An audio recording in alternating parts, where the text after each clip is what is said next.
ہے کیا مشکل لگتا ہے؟ عمل کرنا مشکل لگتا ہے. کس چیز کا عمل؟ چلے آپ مجھے بتا دیں کوئی چیز جو بھی آپ کو سب سے مشکل لگتی ہے. اچھا کور کرنا. اوکے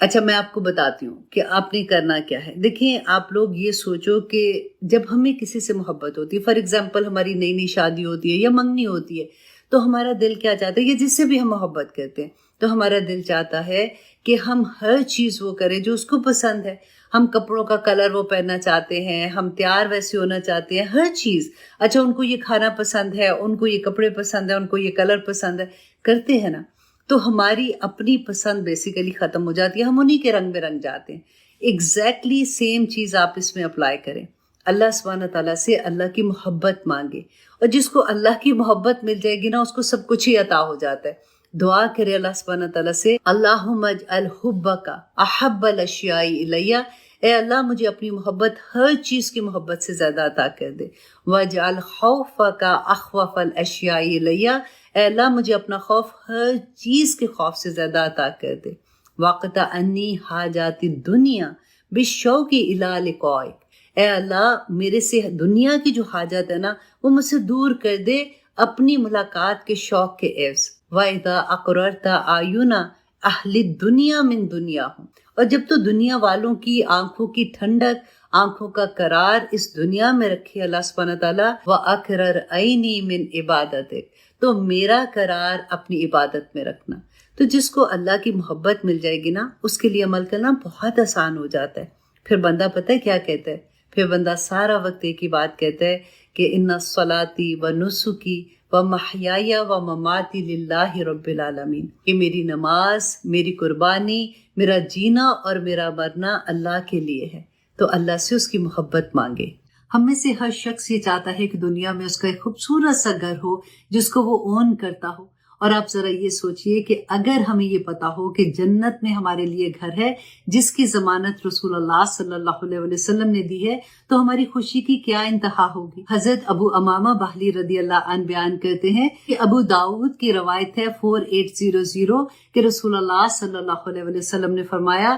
کہ میں خود ضمانت دیتا ہوں اس شخص کے لیے جو حق پہ ہوتے ہوئے بھی جھگڑا چھوڑ دے، یعنی اپنے حق سے دستبردار ہو جائے، ایسے شخص کے لیے جنت کے اعتراف میں گھر کی ضمانت دیتا ہوں. اللہ اکبر. اب دیکھیے کہ کیا ہوتا ہے میاں بیوی میں اگر جھگڑا ہے، اگر ہم اس بات سے بیک آف ہو جائے کہ میرے لیے تو جنت میں گھر بنے گا تو کوئی بات نہیں، کہ اکثر تانا پڑتا ہے. دیکھا میں نے کہا تھا نا اگر سچی ہوتی تو بات میں قائم رہتی. اس وقت آپ یہ سوچا کریں کہ میرے لیے تو اتنا بڑا اجر ہے کیونکہ رسول اللہ صلی اللہ علیہ وسلم کا وعدہ تو سچا ہے. کبھی کو ورکرز کے ساتھ لڑائی ہو جاتی ہے، کبھی نند بھابھی کی لڑائی ہو جاتی ہے، کبھی سسرال میں کوئی مس انڈرسٹینڈنگ ہو جاتی ہے، تو ہمیشہ یہ سوچیں کہ اگر میں حق پہ ہوتے ہوئے بھی بیک آف ہوتی ہوں تو میرے لیے جنت میں ایک گھر ہوگا. اور رسول اللہ صلی اللہ علیہ وسلم نے فرمایا کہ میں ضامن ہوں جنت کے درمیان میں گھر بنانے کا اس شخص کے لیے جس نے کبھی مزاح میں بھی جھوٹ نہ بولا.